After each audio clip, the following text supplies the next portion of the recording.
Hello, everybody, and welcome to Bears on Tap. I am Ron Luce. I am actually very excited to get to join the one, the only Mr. Q at Butkus Stats on Twitter. We're talking more free agency. Obviously, the boys were back on last week. Juice joined Q and Beat on, and you guys discussed some of the early free agent signings that the Bears made.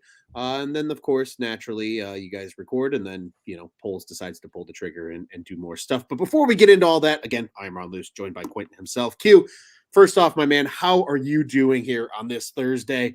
It's almost the weekend, my friend. It's good.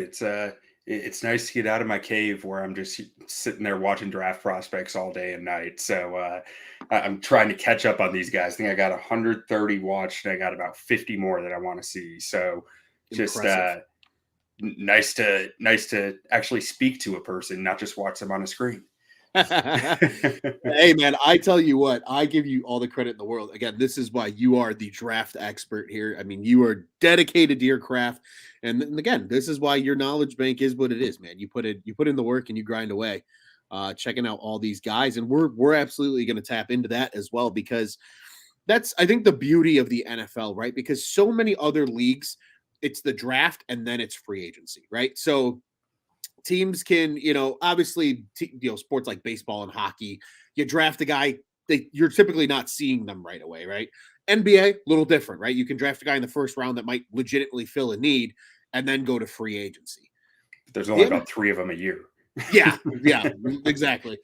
But that's, again, what kind of makes the NFL unique, right? Because it's, okay, everybody goes and splurges in free agency, and then you can kind of tell where a team is going in the draft based on what they do in free agency. And I think that's kind of where the point we've gotten to now, because since you guys talked, obviously you guys talked through the Tremaine Edmonds signing, the TJ Edwards signing, Nate Davis, and some of those big guys.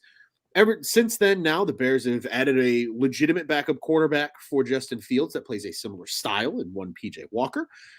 They have gone ahead and added to their running back room. They have Travis Homer, which was a guy that you guys discussed on last show. Now they've added Deonta Foreman, the former Carolina Panther and Texas Longhorn running back, to the fold as well.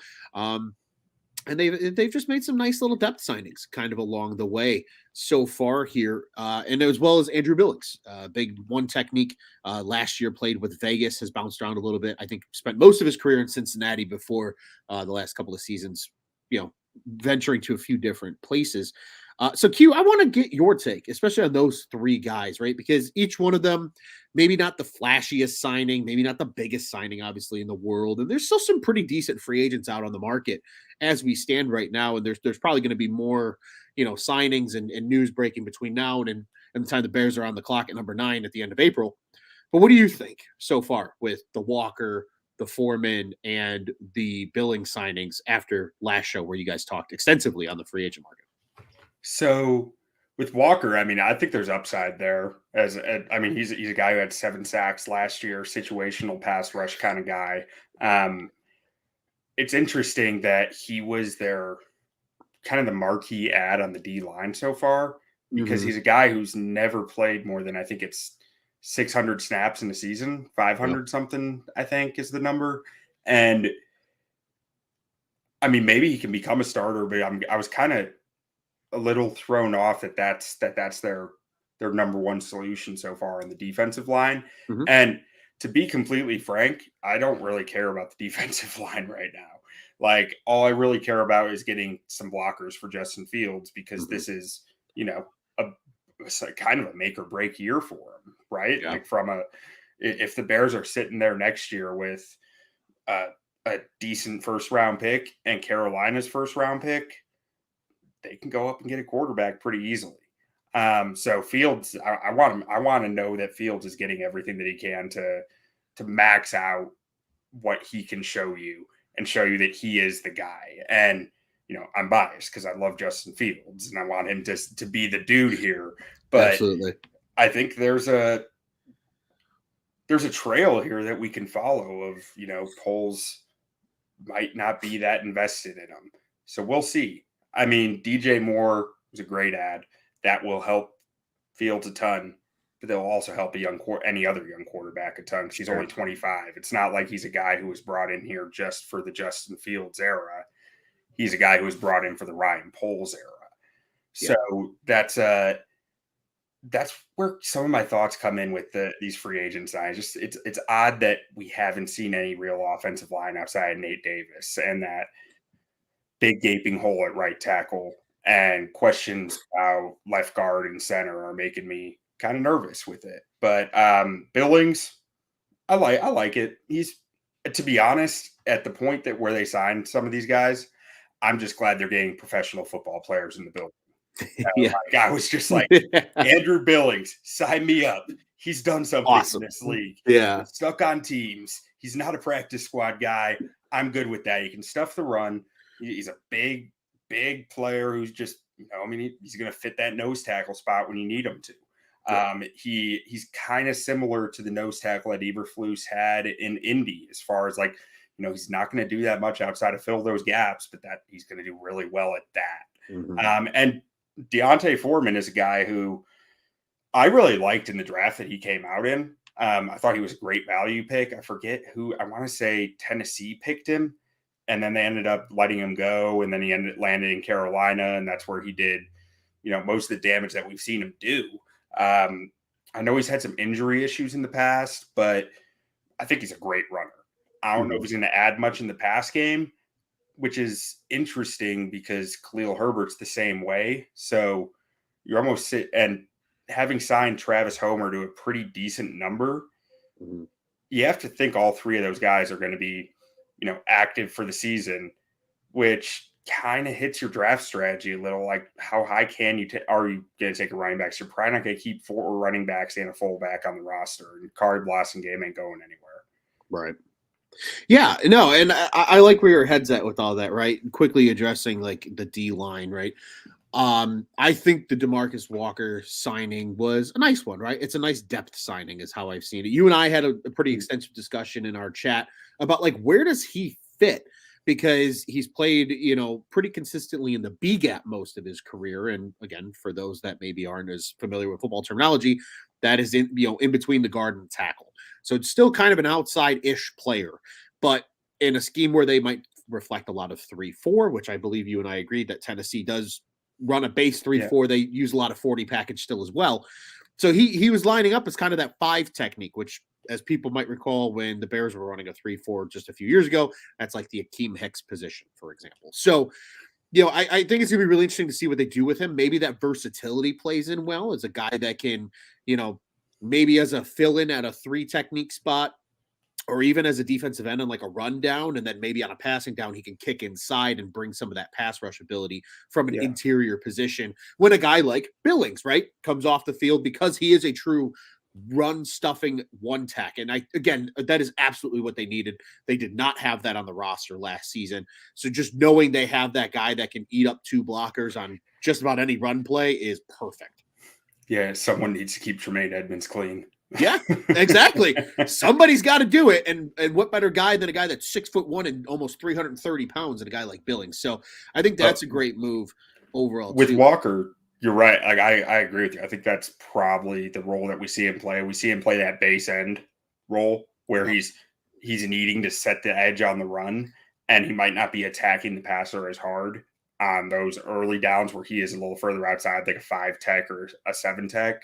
But you're not really going to see him hit a 6 or 9 tech. You're not going to see him get that wide. He's not going to be out there like Robert Quinn was like a 7-9 tech. He is outside the tackle box, coming at a heavy angle in for the quarterback. Walker's going to be almost more interior, and then on passing downs, he is going to be interior, I think. Yeah, agreed.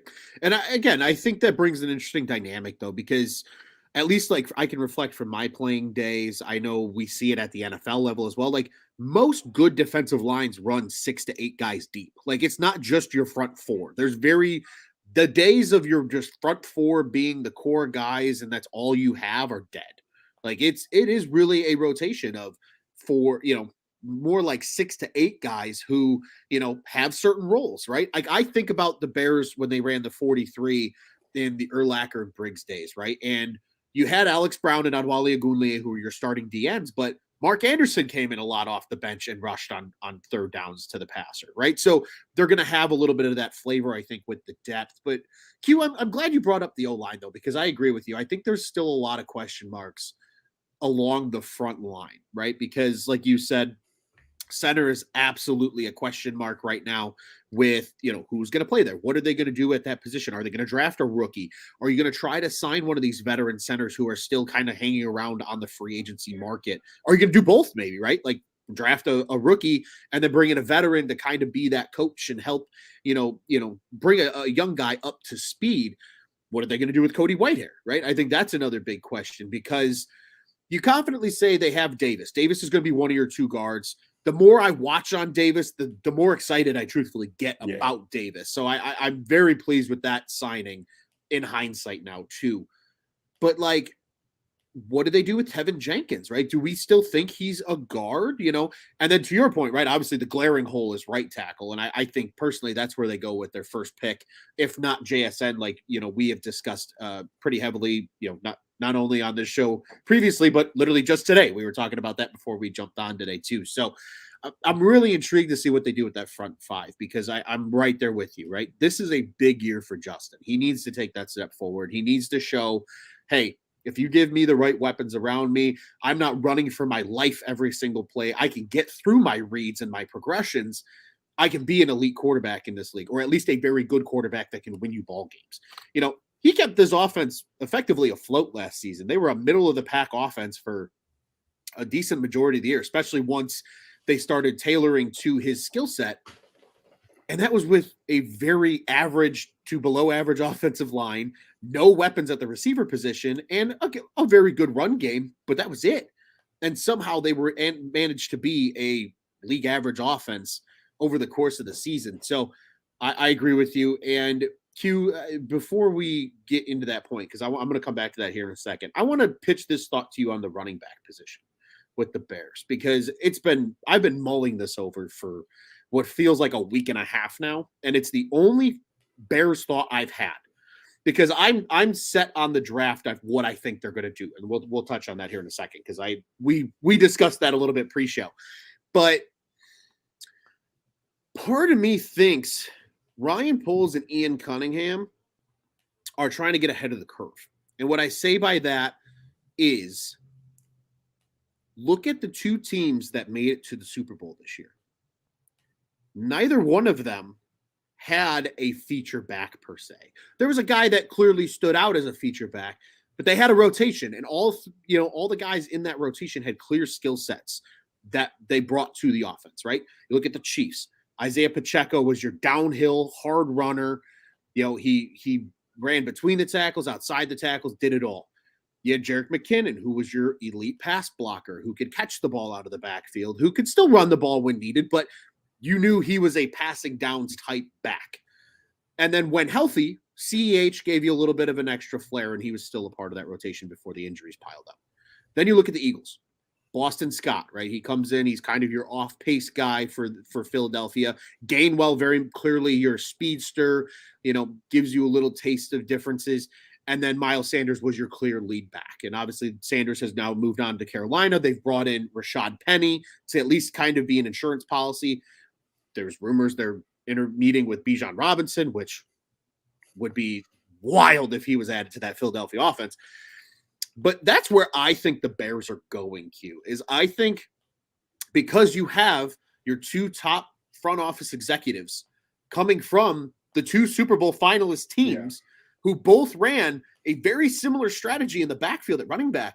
This is running back by committee this year. This is not the David Montgomery-led backfield with Herbert relieving him. This is Herbert's going to be your downhill runner, and that's what he does. Homer's going to be your receiving back and pass blocker because that's what he does. And Deonta Foreman's going to be your off-pace guy that brings in a different flair to the backfield. It's a very similar pattern that I'm seeing here with what they're doing. And then to your point, they could still add to the draft.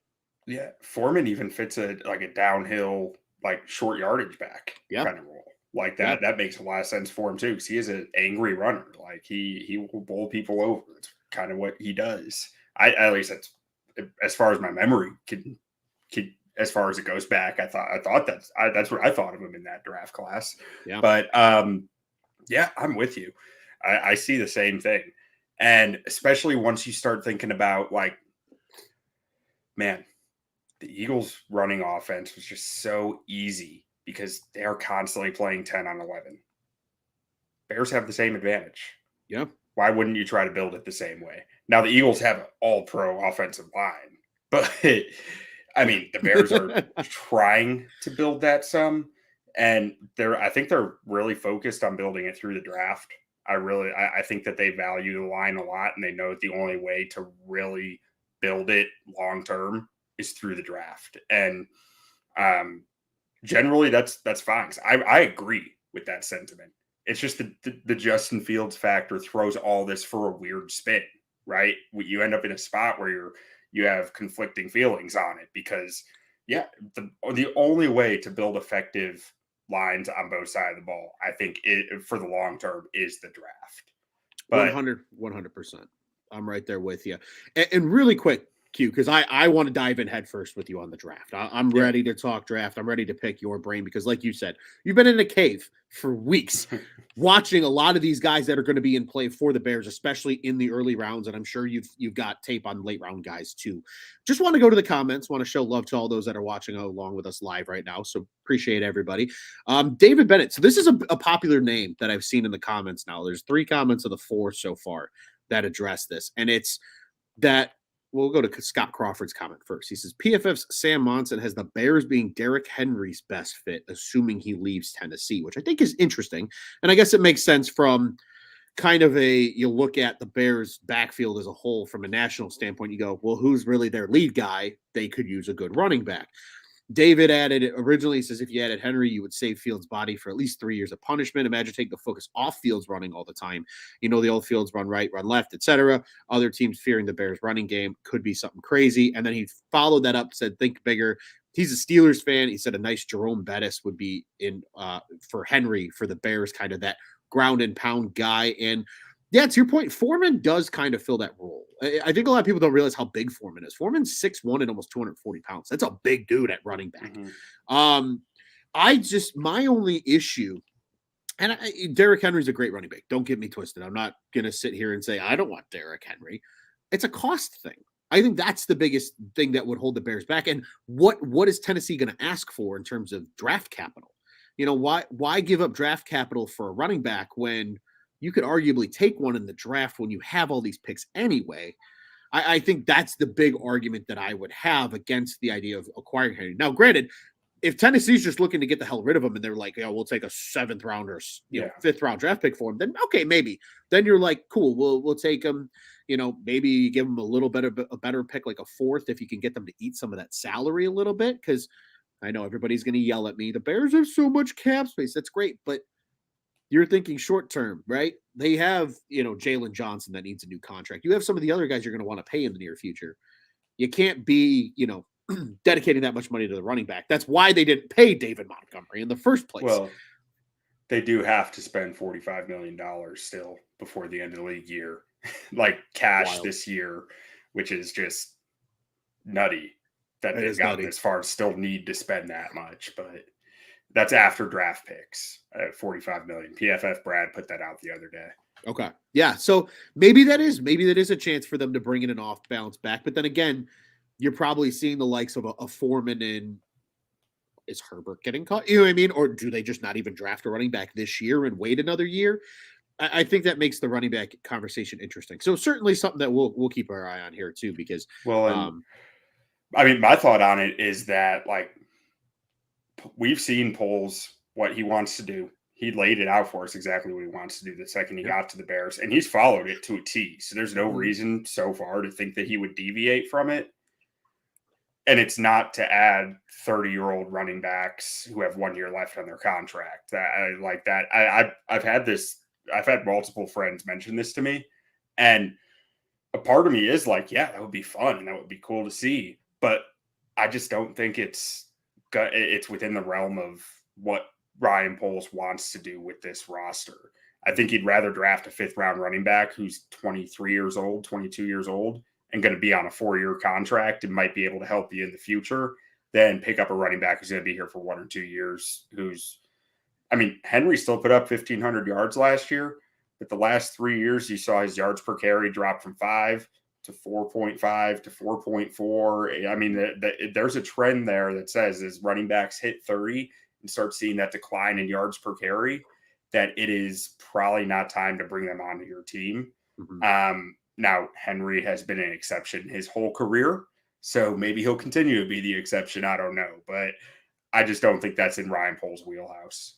Agreed. I think it's a risk that Poles is not leaping to take, right? I think he's almost more willing to be wrong if another team comes in and swoops in and takes Henry away from the Titans, and they, it pans out for them, and he goes, all right, hey, maybe we missed on it. He doesn't want to be the guy that gets caught with the hand in the cookie jar, bringing in a 30-plus-year-old running back, and then he following that historic decline that, again, like you said, data evidences, right? Like, it's not just oh, well, we think this. No. Like, there is conclusive evidence over years of football. I mean, that 30-year-old running backs more often than not don't last. Like, Adrian Peterson was an anomaly. Even Matt Forte, to a fault, was a bit of an anomaly because since he was such a receiver, like, it allowed him to play a little longer than most your average running back probably would, taking that much punishment. And then to your point, Q, right? You said the Bears taking a fifth or a fourth round running back. I am in agreement with that. I think that makes a lot of sense for this team, and I think that fits what you said, right, with Poles and his vision. But I told you before we jumped on today, I see a world where the first 4 picks off the board for the Bears this year are all trench picks on both sides of the ball.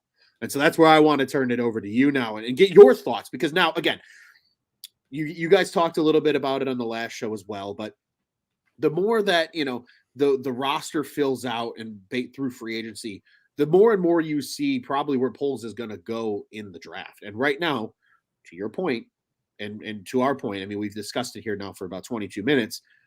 The trenches need a desperate upgrade, especially on the offensive side of the ball. So where do you see the Bears going, especially with number 9 right now, all things considered? But then I'm really curious, especially with 54 and 61, because those feel like you're so close to the, you're so close to that sweet spot range of like the 20 to 40 range that everybody's talking about in this draft, but like so far away. So I'm going to start off with my big brain theory. Ooh, I like big brain theories. And then I'll go to my logical theories. But big brain, I was talking to a friend about this last night, and then I saw a guy I follow on Twitter, Raul Bennington, talking about it at the same time, and I was like, I'm in on this theory now. Like, I was already thinking it, and now I just saw it. But, so Chase Claypool, he might be a sunk cost at this point. He might not be, but the best way to help a rookie offensive tackle, I think, is going to be getting JSN, keeping defenses in too high so they can't stuff the box. They can't really blitz because they need to be spying Justin Fields. They need to be watching him. Like I said earlier, you're playing 10 on 11 and you can keep defenses in too high. You are just opening up the middle of the field with that. Like if you have Moore, Mooney, and JSN out there, that is a nightmare. Like, if I am the Vikings, if I am the Packers, if I am the Lions, JSN is the draft pick that scares me the most for the Bears. There is no question about that in my mind. So you go get JSN at 9. You package up 54 and maybe a 4th round pick, maybe a 5th round pick, whatever you need to get into the range that you feel confident you can go get Matt Bergeron. And I start to feel really a lot better about what the Bears offense is, because they have the personnel to dictate keeping defenses honest at that point. They are running the show now. The defense isn't running the show. They're telling the defense what the defense needs to do if they want to even try to stop them. Like, that combined with a downhill running attack that the Bears that was their philosophy last year. Why wouldn't it be again this year, going against light boxes? Because these defenders can't not play too high against that receiving core. Yep. So I love that idea. And then going and getting Zach Harrison in the third round out of Ohio State to fill an edge rusher spot. Mhm. And there are a few 3 techniques who I think have upside a little later in the draft. And in all honesty, you're not getting your game-changing 3 technique outside the first round. So at this point, you're either going a high upside guy later in the draft, or you're waiting till another year to get him. Sure. Which next year we have 2 first-round picks. If Justin Fields works out, this stuff starts really coming together at that point. Mhm. You get JSN, you get Bergeron, you get Zach Harrison at Ohio State. Mhm. I really like those 3 guys as guys who can contribute right away. Now, they might not be good right away, but they can contribute right away, I think. Yeah. And I think JSN will be good right away. But it's the offensive tackle on the edge that I'm not so sure that they'll, hit the ground running in the NFL. Sure. Now, my more logical theory that is, more popular with everybody out there is Paris Johnson Jr. at number 9. I love Paris Johnson Jr. He's one of my favorite prospects in the class. He makes a lot of sense to me. And then at 54, that puts you in kind of is Adetomwe Adebaware going to be there? I think he might be off the board by 54, the way stuff's trending. Yeah. Or maybe that's all smoke. I don't know. Like it's hard to read this stuff. Personally, I have Adebaware as like a mid to late second round pick because his film is not great. You know, like and it's hard to gauge a guy who played on a really bad team too, because he was put in positions that are not where he should be. But right. And a lot of his tape is at edge rusher, which is just not where he should have been playing. He should have been a 3 technique the whole time. But outside of him, you probably want a center there in the second round, like at 54, was it 61? Tippmann's probably going to be off the board, I think, because he's my top rated center. I think he might go late first. Okay. But if he's there, I love Joe Tippmann. The guy can move, doing some of the pin and pull stuff that they loved pin and pull at Wisconsin because of how good Joe Tippmann was at getting out on the move on that pole and just opening it wide, springing it wide open. Everybody loves John Michael Schmitz. John Michael Schmitz is a good player. I think his athleticism got kind of overstated through all this after what we saw at the combine, because watching his tape, I was kind of on the fence about how athletic he really was. But then at the Senior Bowl, I think at the Senior Bowl, he did look really athletic. Sure. So I think he is really good at hitting the angles that he needs to hit when he's on the move, because that kind of explains why his testing was just okay. But he looks like he's more athletic than he probably is. Sure. And the other guy at center, who's really interesting to me, he has mixed reviews all over. I've seen him anywhere from a 2nd round grade to a 6th round grade. Is Ricky Stromberg out of Arkansas. He has some guard versatility. Sure. And he's a Bears fan, which is always cool. This is good. This is going to sound so silly, but I really do think this front office buys into the idea of going after guys who grew up Bears fans. They've brought in a few now. Stromberg is coming in for a top 30 visit with the Bears next week, I think at April 2nd. And I think that they really do want to build that culture around guys who have a personal, emotional investment in it. Mm-hmm. As silly as that might sound to someone who's like that, it's a business. They run it like a business, but I think that's going to help them at the end of the day when if they see 2 prospects similarly. If one's a Bears fan, I think it might tip it a little for them, because they're like, this is a guy who's going to come in here and care a little bit more. Like, why'd they draft Doug Kramer last year? Yeah, I mean, and you can make that argument too through what they're doing in free agency, Q, because the guy that we totally forgot to mention was Robert Tonyan. He grew up a Bears fan. I TJ Edwards. Yeah, I bet you that they are bringing in a lot of the local guys. And I think, to your point, right, with the culture, because these guys that have grown up Bears fans see what happens. I think more of it is what happens in the city when you are good as the Bears. it's one thing when the Blackhawks are good in this city. It's another thing when the Cubs are good or the White Sox or the Bulls. But when the Bears are good, it's a whole different beast in the city of Chicago and the surrounding area, because that they are the hottest ticket in town. They always are, year in and year out, because it's the Bears. They are, the NFL's original franchise. Excuse me, they're the crown jewel. Like that's what people want. And to these guys that grew up watching those Urlacher led teams and the Briggs led teams, and when this team was going to NFC title games, and they see that buzz, they know what it's like. They lived it. You know what I mean? And so I'm right there with you. I don't think that's as crazy as it sounds, because I don't think it's so much of the idea of maybe that like they're not going to treat it like a business thing. I think it's more that they've witnessed what happens when Chicago Bears football is great. And that's how you build the culture, because then it's that understanding and that thought process of we can do something special.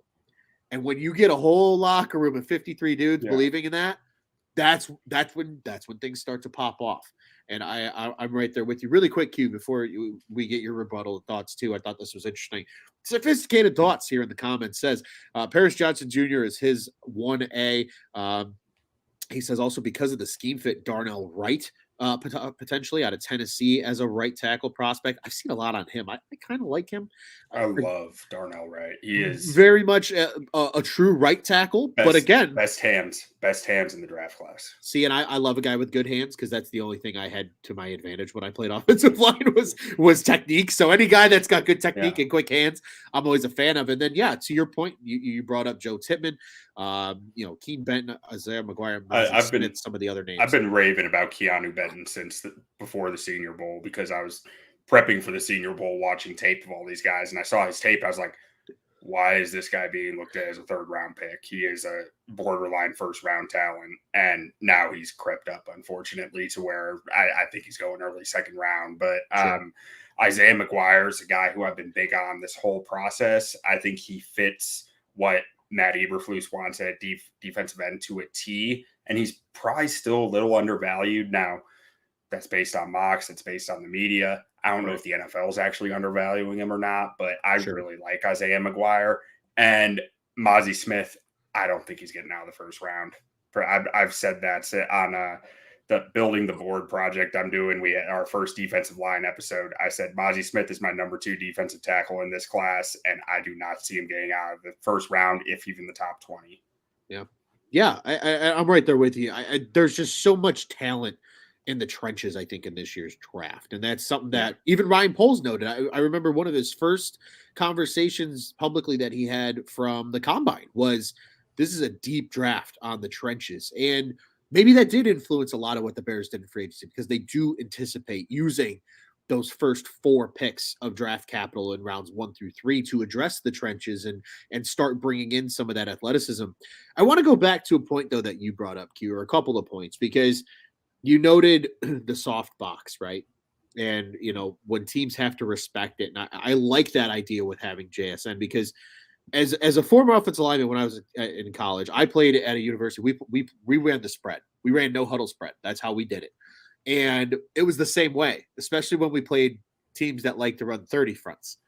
They would always give us what we called the juicy box, and it's the 5-man box, and it's head for head. And we used to love it. We were like, please give us that, because we're just going to run the ball down your throat the entire game. And if, again, obviously it's not going to be a 5-man box against the Bears, but even if it's a 6-man box and you have that guy that's going to have to just naturally account for Justin Fields, all of a sudden that makes a ton of sense. So as it might be a big brain theory, it's a theory that still has a lot of legs. Like, it's not totally out there. And then you also brought up with Tippmann about the athleticism and the pin and pulls.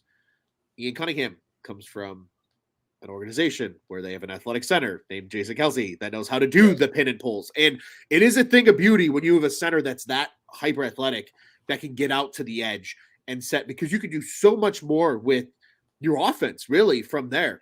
You don't have to rely. Your guards can be that big, nasty mauler because you can pull your center, which is a crazy thing to think about. But that's just today's NFL, right? I remember when I played in high school, if I would have asked my coaches to pull from the center position, they would have told me to get off the field. Like that was not a thing. Yeah. Nowadays, these guys, again, I will sit here and I will die on this hill that linemen are some of the best athletes on the field, and you can't tell me otherwise. Sure, maybe they don't run 4.4, but they're 300 and something pounds, and they move like gazelles at that size. There are a handful of these guys who I think could run in the 4.6s if they chose that nuts. life. Yeah, which is great, right? Exactly. Like that's another thing to consider is these guys are running under 5-second 40s at 300 pounds. Like these receivers running 4.4 are like $180. All I know is that I got someone chasing me. I don't want it to be Broderick Jones. That's all I know. No, that dude's a unit. And so I'm glad you brought him up because I actually wanted to ask you the question because my personal opinion is they are gonna turn every stone on these top tackles. Guys like Darnell Wright, guys like Paris Johnson Jr. I think they're gonna do their homework plenty on a guy like Skoronski as well. But where do you see a guy like Broderick Jones fitting in? Because I feel like in most other draft classes we've seen recently, Q, like this guy's probably the bona fide at least 1 or 2 tackle. And I feel like because of just how deep this tackle draft is, to some people, he's considered like the 3rd and 4th tackle. And I think that's crazy because, again, sure, yes, he played with Georgia. It's a team loaded with 4- and 5-star recruits, but he's a monster of a human being. And I feel like he would look fantastic at the right tackle position too, especially if the Bears somehow were able to trade back from 9 and pick up more assets. Where do you see him going? And do you see him as a fit with the Bears? Yeah. So, I mean, I think Broderick Jones is a fit anywhere. Like, I think he is about as versatile as they come, and as far as like skill set goes. But as far as like technique goes, I think he's a ball of clay. Like, I don't think he really has much technique down at all, aside from just I'm big, I'm strong, I'm athletic, and I look good doing it. Like that's what. And Georgia's offense was very simple. Yeah. You know, it's not like Georgia was running much complexity at all on the line. They were asking him to do some crazy stuff with poles. Like he was going and getting out in space looking like Trent Williams at times. Like that's the type of player they asked him to be. But he's going to give you a lot of flexibility in the run game with being able to do that and the screen game. But also he just doesn't have much experience doing a variety of things. You know, that their offense was very much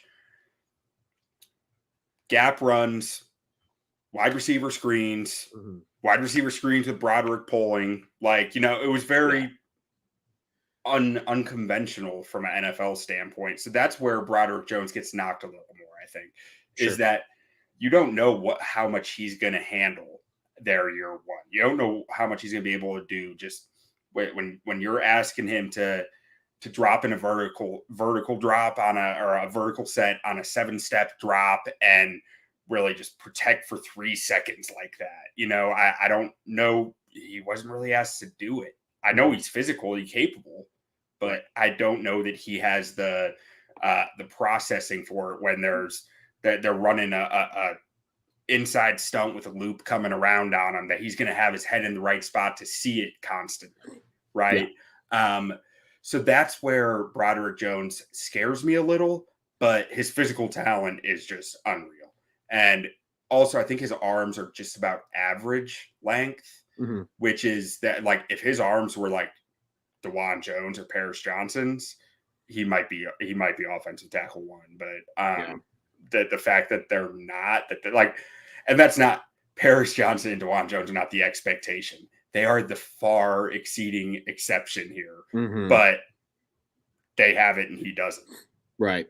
And I think that's what makes this tackle class so interesting, Q, because like I did a little bit of finally actually sitting there and watching Skoronski and the way that he, like, his greatest gift from everything I see is his football IQ.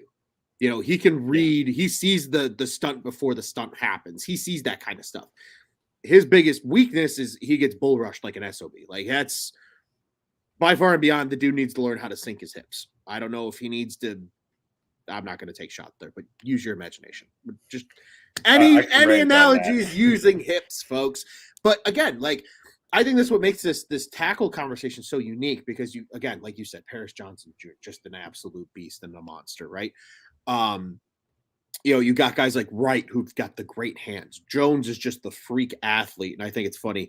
Friend of the program here, our buddy Mr. Joey Ricotta, saying B Jones and B Jones on bookends could be a lot of fun to think about.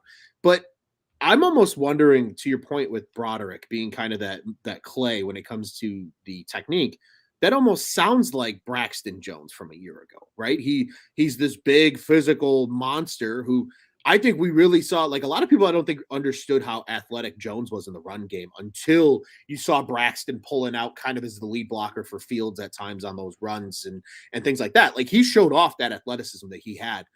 And now it's him molding his hands, right? It's molding that proper, drop on a 7 or a 9 rushing off the edge.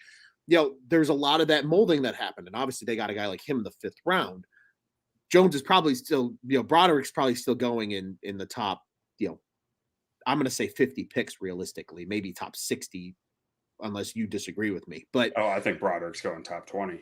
Okay. Well, there you go. So, but like, that's a guy that's still interesting because you wonder if can the Bears kind of help mold him a little more because we're starting to see that. And I think this front office has faith in their coaching staff to mold some of these freak athletes, right? Because we saw them last year take a guy like Dominic Robinson, right? And, very raw defensive end, but the athleticism is clearly there, right? And obviously I remember sitting on the draft show with you and Beat on a year ago, and exactly like you said, you're like, every pick that Poles takes is a freak athlete. These are guys that are athletic freaks on the field that worst case scenario, yeah, maybe you move them and they do something a little different than what they're expected to do coming out of the draft. But because of that athleticism, it gives you that ability to move them around. So I really think it's just going to be fascinating to see how it plays out because, again, I'm going to stick to my guns. Like, I need to find some sports book that gives me the ability to bet on this. But like, if I can bet the first 4 picks of the Bears are in the 2 lines on the side of the field, I'm taking it because I think that's a really surefire bet just with the way how everything's played out so far between free agency and obviously clear needs, like you said, on both fronts on each side of the ball. Yeah. And I'm glad he brought up Skoronski because I have some thoughts on him. Like, Ooh, and I know he's been a hot topic lately. And so, I mean, my thoughts aren't necessarily on him as much as just offensive tackles with short arms.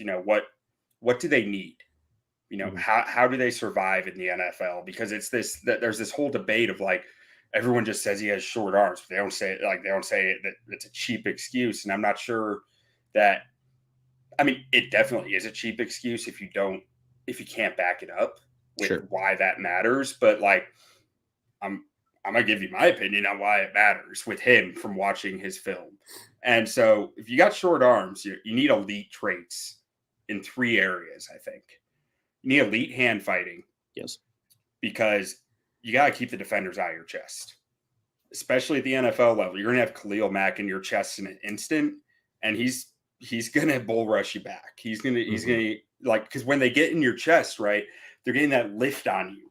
You are like starting to come up off the ground when they hit you, and you can't really stop it. So you need that hand fighting to be able to catch their hands, throw them to the side, do something to slow that down on the initial contact and to win the initial contact, right? Because that is so important here. And the next thing you need is a lead anchor. You got to be able to, like you said, sink those hips. You got to be able to just become a block of concrete sitting there against some really strong, explosive, powerful dudes. And those 2 things, I do think Skoronski has those 2 things fairly well. Like, I mean, he looks like a block of concrete. Like he's built like one. So it's a big dude. the last thing that you need to be elite at is the mirror. You need the agility. You need the explosive movement ability to recover quickly and loose hips to change your direction when you do have a misstep, because you're going to have a misstep. You're just gonna. There's no one who's perfect with it. And be squared up. Keep those hips squared up to the guy who you're trying to block. And that's where Skoronski, I watching his tape, I run into some questions with. I think that he is not the most agile guy. Like, and people bring up Rashawn Slater as like a guy who succeeded.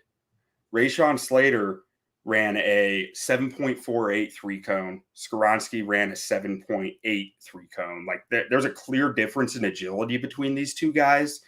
And I think Slater is just so dang strong too.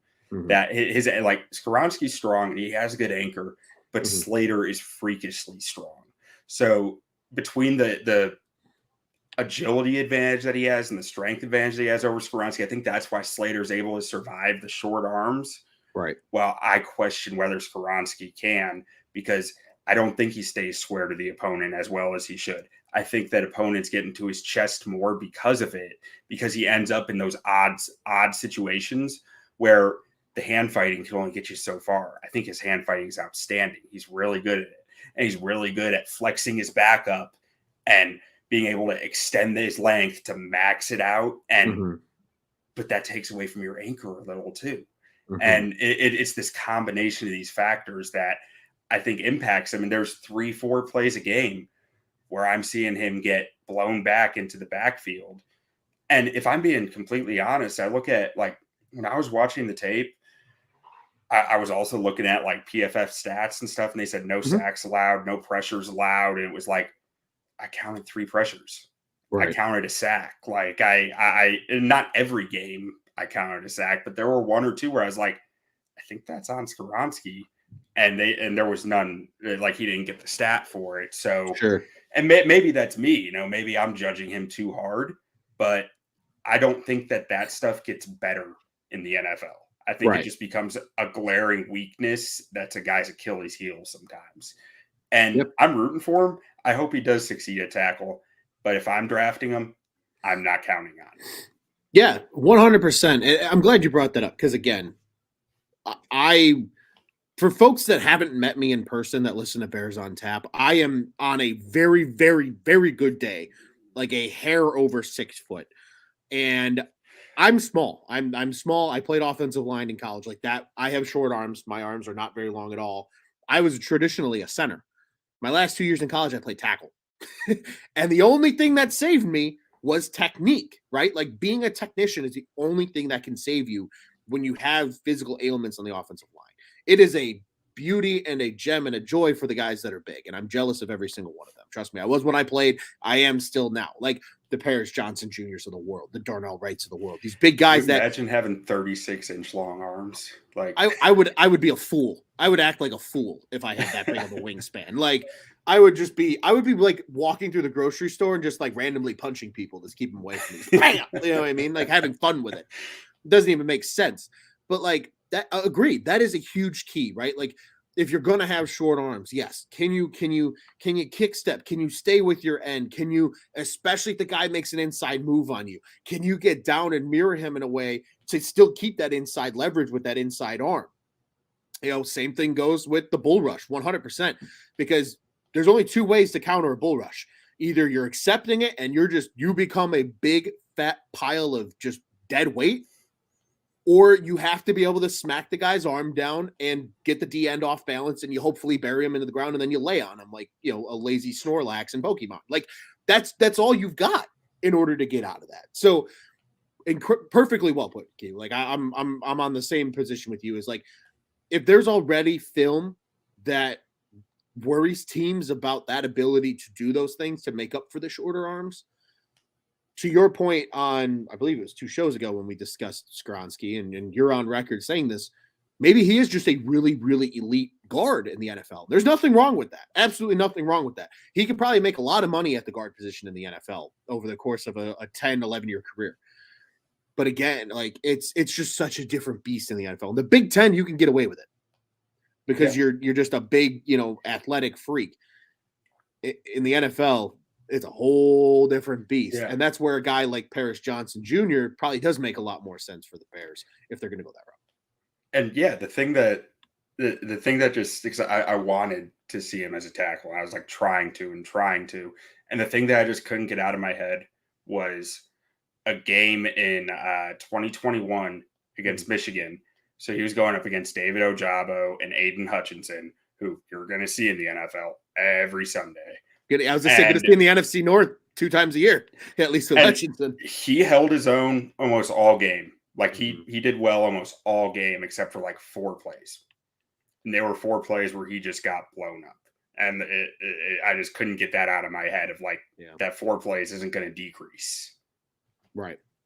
Yeah, if it's happening at the Big Ten level, it's not going to lessen in the NFL unless there's a massive transformation that just by likeliness, I guess, for lack of a better term, is probably not going to happen. So I'm absolutely there with you, Q.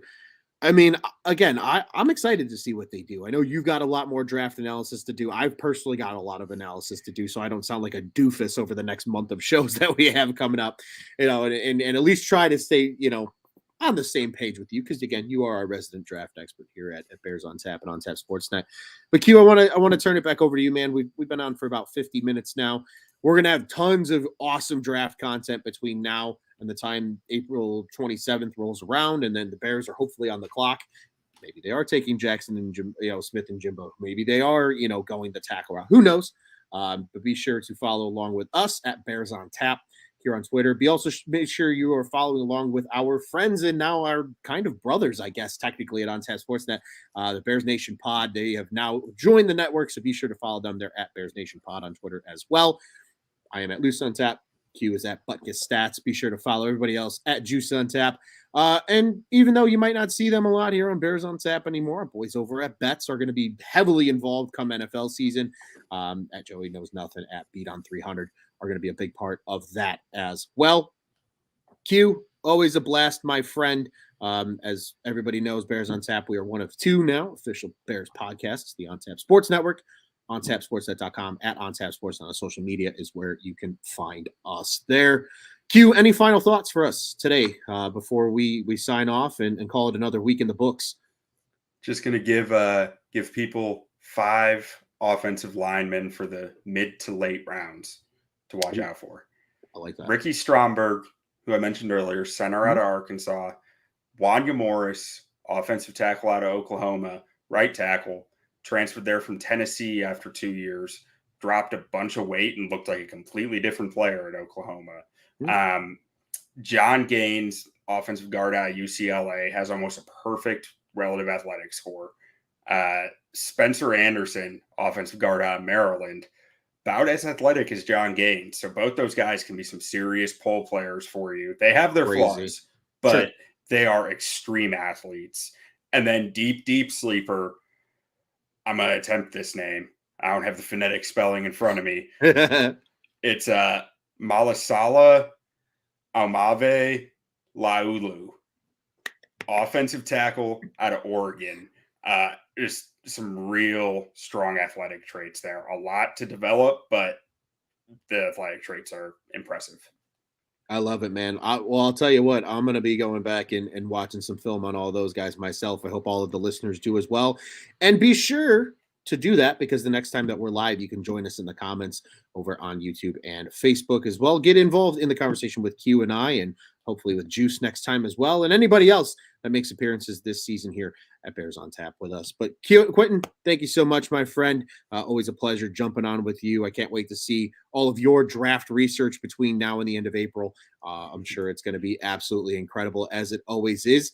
And once again, we are Bears on Tap. And Q, let's get out of here the only way we know how. Bear down. Bear down.